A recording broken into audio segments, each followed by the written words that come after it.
আর যেই স্বামী ভালো, সেই স্বামী সবসময় চিন্তা করে আমার বউটা যদি একটু কটু কথাও বলে, ও যদি একটু কর্কশ হয়, ও কোনো পুরুষের সাথে কথা বলে না, চরিত্র নষ্ট করে না, এমন মহিলা রেখে দেওয়া যায়, ওকে পোষা উচিত, যত্ন করা উচিত। এটা হচ্ছে বুদ্ধিমান স্বামী।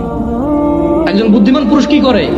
যখন ওর বউ চরিত্র ভালো থাকে, কি থাকে, যখন ওর বউর চরিত্র ভালো, মানে কোন পুরুষের সাথে কথা বলে না, কোন পুরুষের সাথে দেখা দেয় না, খালতো ভাই, মামতো ভাই, আড়াতো পাড়াতো এসব ভাই ভাইটাই নাই, ক্লাসমেট, হ্যাঁ, এসব ভাইটাই নাই, কথা বলে না এগুলোর সাথে।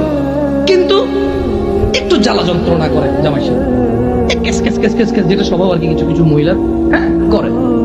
এই সারাদিন এই নাই সেই নাই, কমপ্লেন আর কমপ্লেন। কিন্তু ঘরের ভিতরে কোথায় কোথায় একজন বুদ্ধিমান পুরুষ ওই মহিলাকে রেখে দেয়। কেন? ওই মহিলাকে আদর যত্ন করলে এটা মানুষ হবে। এটা চরিত্র ভালো। এটা কি ভালো? চরিত্র ভালো। ওর বিছানা ছাড়া কারো বিছানায় যায় না, ওর ঘর ছাড়া কারো ঘরে গিয়ে জামা কাপড় পরিবর্তন করে না,